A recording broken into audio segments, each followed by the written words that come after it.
Welcome to Vivaan study. Guys, आज है 4 जून 2020 और 4 जून 2020 से संबंधित जितने भी करंट अफेयर बनते हैं हम उन करंट अफेयर्स पे डिस्कशन करेंगे और इनसे रिलेटेड जो फैक्ट्स हैं और जो क्वेश्चंस हैं उन पर भी हम विस्तृत चर्चा करेंगे।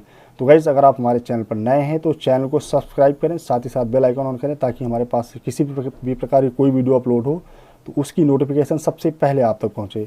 और अगर आपने हमारे चैनल को ऑलरेडी सब्सक्राइब कर रखा है तो चैनल को ज़्यादा से ज़्यादा अपने फ्रेंड्स को शेयर करें ताकि आज की करंट अफेयर मिस ना हो।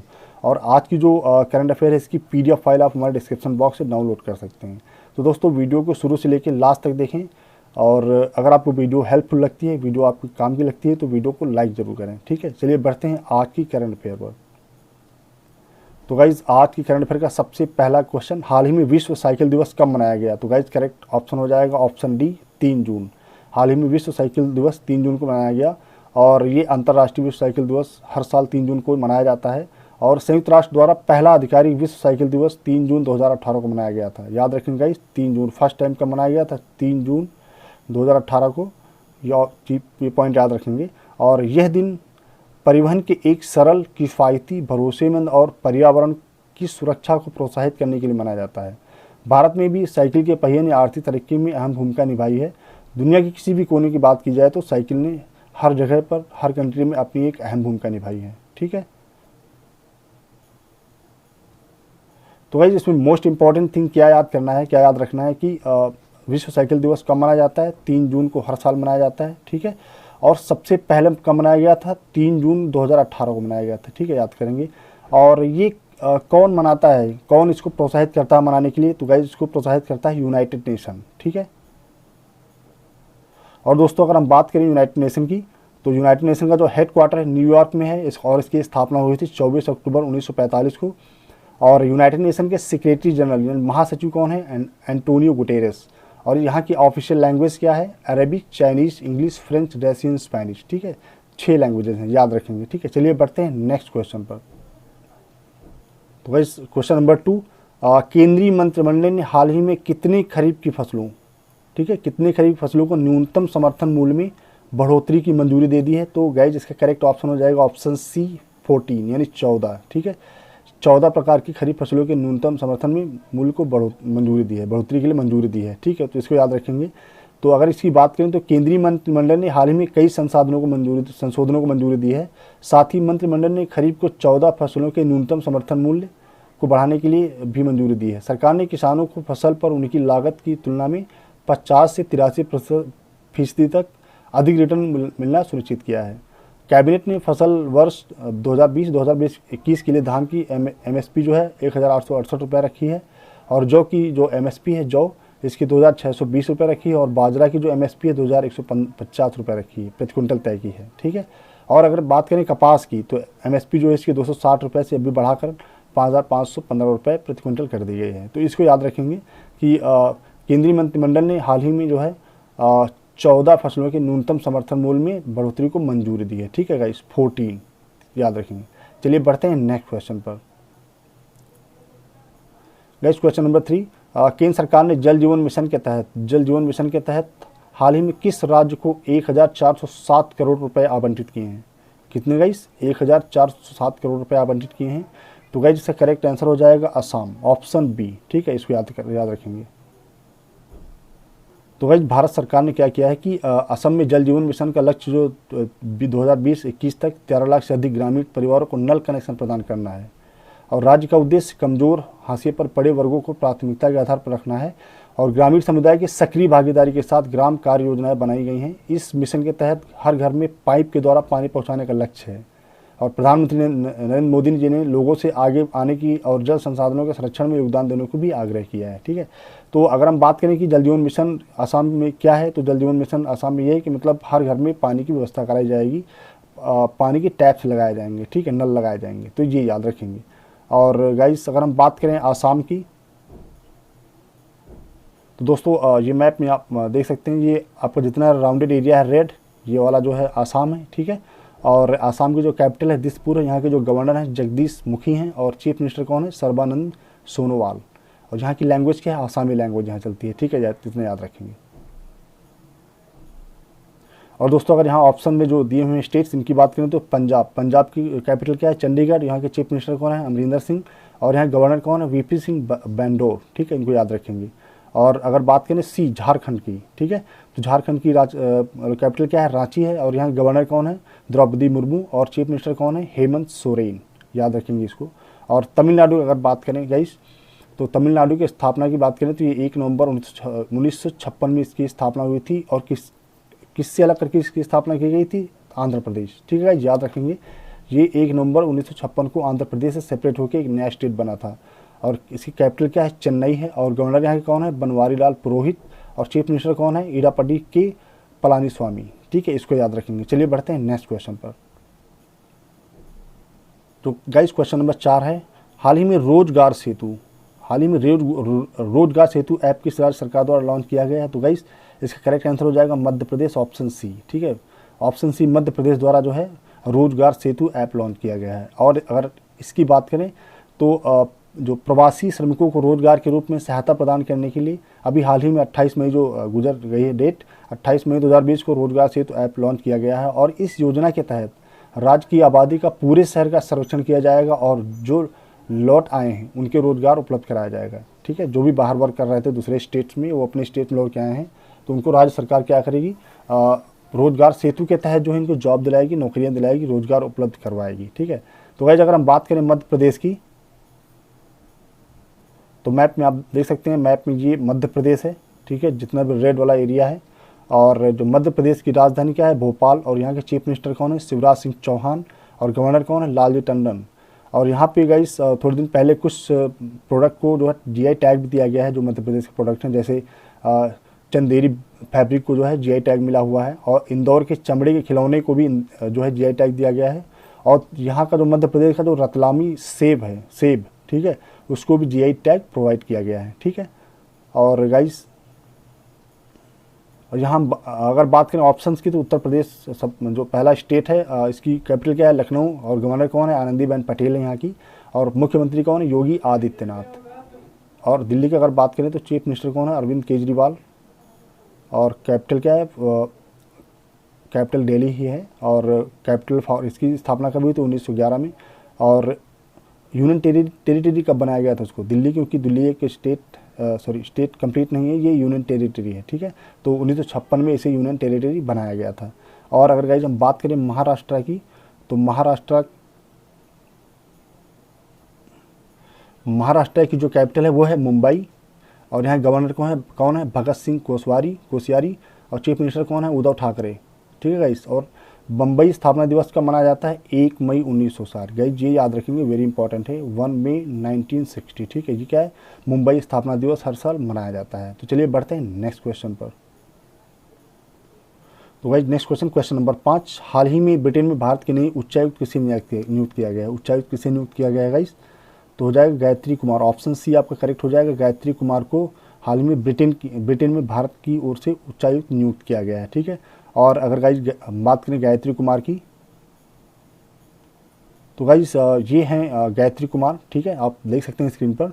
और क्या विदेश मंत्रालय ने 2 जून 2020 को कहा कि अनुभवी राजनयिक गायत्री कुमार को ब्रिटेन में भारत का अगला उच्च नियुक्त किया जाना है। और भारतीय विदेश सेवा की अधिकारी कुमार रुचि घनश्याम की जगह लेंगी। इसके पहले कौन वहाँ पे अपॉइंटेड थे, कुमार रुचि घनश्याम। ठीक है, लेकिन अभी इनकी जगह कौन लेंगी, गायत्री कुमार लेंगी। और वर्तमान में जो गायत्री कुमार है, जो बेल्जियम, लग्जमबर्ग और यूरोपियन यूनियन में बतौर भारतीय राजदूत सेवाएं दे रही हैं। ब्रिटेन के शक्तिशाली यूरोपीय यूनियन से बाहर आने के बाद गायत्री कुमार की इस महत्वपूर्ण पद पर नियुक्ति ऐसे समय में सामने आई है जब भारत ब्रिटेन से द्विपक्षीय संबंधों को विस्तार देने की अग्रसर है। ठीक है, और गायत्री कुमार पेरिस, काठमांडू, लिस्बन और जिनेवा के अलावा कई भारतीय मिशन में सेवाएं दे चुकी हैं। ठीक है, तो इतना याद रखेंगे गाइस। तो गाइस इस क्वेश्चन का करेक्ट आंसर हो जाएगा ब्रिटेन में भारत की नई उच्चायुक्त किसे नियुक्त किया गया है, गायत्री कुमार को, याद रखेंगे। चलिए बढ़ते हैं नेक्स्ट क्वेश्चन पर। क्वेश्चन नंबर 6, हाल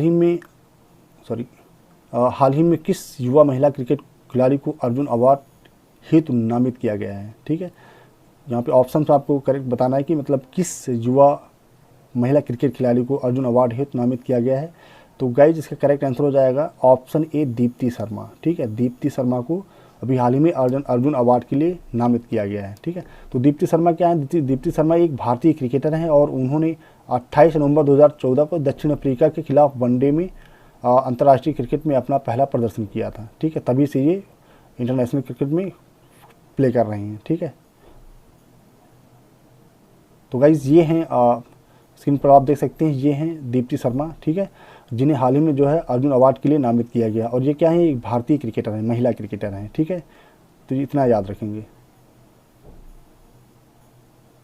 और गाइज जो ऑप्शन में आप देख रहे हैं दीप्ति सर, इसी में बात करें इसी क्वेश्चन पर कि अर्जुन अवार्ड क्या है। ठीक है, अर्जुन अवार्ड क्या है? तो गाइज अर्जुन पुरस्कार जो है उन खिलाड़ियों को दिया जाता है जो भारत सरकार द्वारा खेल के क्षेत्र में उत्कृष्ट प्रदर्शन के लिए प्रदान किया जाता है, जो उत्कृष्ट प्रदर्शन या अच्छा प्रदर्शन करते हैं। ठीक है, इस पुरस्कार का प्रारंभ 1961 में हुआ था। तो गाइज ये याद करने वाले पॉइंट है कि सबसे पहले जो है अर्जुन अवार्ड किस साल में दिया गया था? 1961 में दिया गया था। ठीक है, ये याद रखेंगे, 1961 में अर्जुन अवार्ड सबसे पहले दिया गया था। तो चलिए बढ़ते हैं नेक्स्ट क्वेश्चन पर।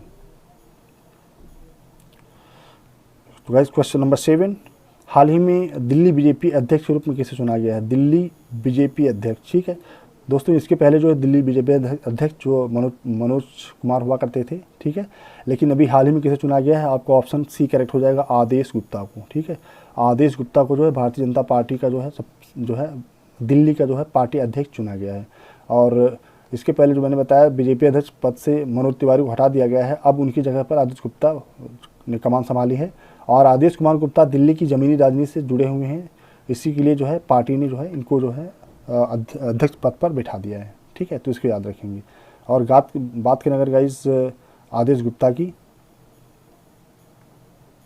तो गाइज ये हैं आदेश गुप्ता। ठीक है, जिन्हें दिल्ली बीजेपी का अध्यक्ष बनाया गया, दिल्ली में बीजेपी का अध्यक्ष नियुक्त किया गया है। ठीक है, चलिए बढ़ते हैं नेक्स्ट क्वेश्चन पर।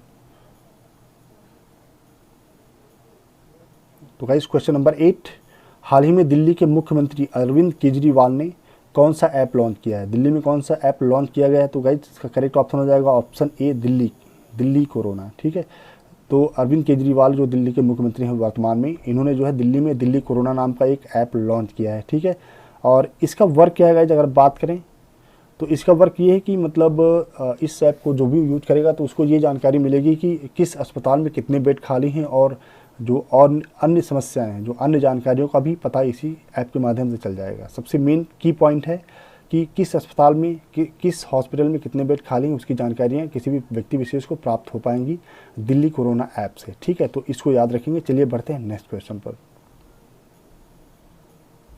तो गाइस क्वेश्चन नंबर 9 है, हॉकी इंडिया ने महिला टीम की कप्तान रानी का नाम किस अवार्ड के लिए नामांकित किया है? ठीक है, रानी का नाम किस अवार्ड के लिए नामांकित किया है गाइज? तो करेक्ट ऑप्शन हो जाएगा ऑप्शन बी खेल रत्न। ठीक है, जो प्लेयर रानी हैं गाइज, रानी की बात करते हैं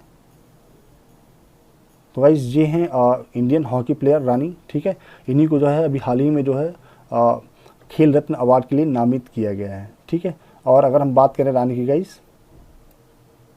तो हॉकी इंडिया ने महिला टीम की कप्तान रानी का नाम खेल रत्न अवार्ड के लिए नामांकित किया है, जबकि इन्हीं के साथ जो वंदना, मोनिका और पुरुष खिलाड़ी हसनप्रीत का नाम अर्जुन पुरस्कार के लिए भी नामित किया गया है इन्हीं के साथ। ठीक है, तो गाइज याद रखेंगे किस किस को इस साल 2020 में नामित किया गया है।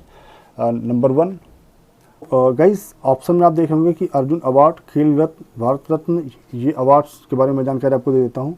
अर्जुन अवार्ड क्या है गाइज? अर्जुन अवार्ड जो है पुरस्कार युवा मामलों और खेल मंत्रालय द्वारा दिया जाता है और भारत सरकार द्वारा खेलों में उत्कृष्ट उपलब्धि को मान्यता देने के लिए ये अवार्ड दिया जाता है। ठीक है, और 1961 में अर्जुन अवार्ड जो है 1961 में सबसे पहले दिया गया था। ठीक है, तो याद रखेंगे इसकी शुरुआत हुई थी। और यह पुरस्कार के साथ साथ क्या मिलता है? इस पुरस्कार में 5 लाख का नगद पुरस्कार, अर्जुन की कांस्य प्रतिमा और एक स्कॉल प्रदान किया जाता है। और बात करें खेल रत्न की गाइस, तो अंतर्राष्ट्रीय स्तर पर पिछले 4 साल की अवधि में खेल में शानदार प्रदर्शन और उत्कृष्ट प्रदर्शन के लिए सम्मानित किया जाता है। इस पुरस्कार में एक पदक, एक प्रशस्ति पत्र और नगद राशि पुरस्कृत व्यक्तियों को दी जाती है। और अगर बात करें कि पहले किसको जो है ये दिया गया था खेल रत्न, तो सबसे पहले खेल रत्न प्राप्त करने वाले थे कौन थे? शतरंज के ग्रैंड मास्टर विश्वनाथ आनंद। ठीक है, याद रखेंगे विश्वनाथ आनंद को सबसे पहले खेल रत्न प्रोवाइड किया गया था। ठीक है, और बात करें ऑप्शन सी की भारत रत्न की, तो भारत रत्न क्या है गाइस, भारत का सर्वोच्च नागरिक सम्मान है। यह सम्मान राष्ट्रीय सेवा के लिए दिया जाता है और इन सेवाओं में कला, साहित्य, विज्ञान, सार्वजनिक सेवा और खेल शामिल हैं। इस सम्मान की स्थापना 2 जनवरी 1954 में भारत के तत्कालीन राष्ट्रपति श्री राजेंद्र प्रसाद द्वारा की गई थी। इसको याद रखेंगे, ठीक है। और अगर हम बात करें कि सबसे पहले भारत रत्न जो इंडिया के किसको मिला था, सर्वपल्ली राधाकृष्णन जो भारतीय हैं जिनको सबसे पहले भारत रत्न मिला था। और जो नॉन इंडियन है, नॉन इंडियन में खान अब्दुल गफ्फार खान को सबसे पहले भारत रत्न दिया गया था। और उसके बाद पूर्व राष्ट्रपति नेल्सन मंडेला को जो है, जो साउथ अफ्रीका के, उनको जो है भारत रत्न से नवाजा गया था, सम्मानित किया गया था। तो ये याद रखेंगे। और गाइस बात करते हैं खेल रत्न की, जैसे मैंने बताया अभी, तो खेल रत्न भी भारत का सबसे बड़ा अवार्ड होता है। तो चलिए बढ़ते हैं नेक्स्ट क्वेश्चन पर।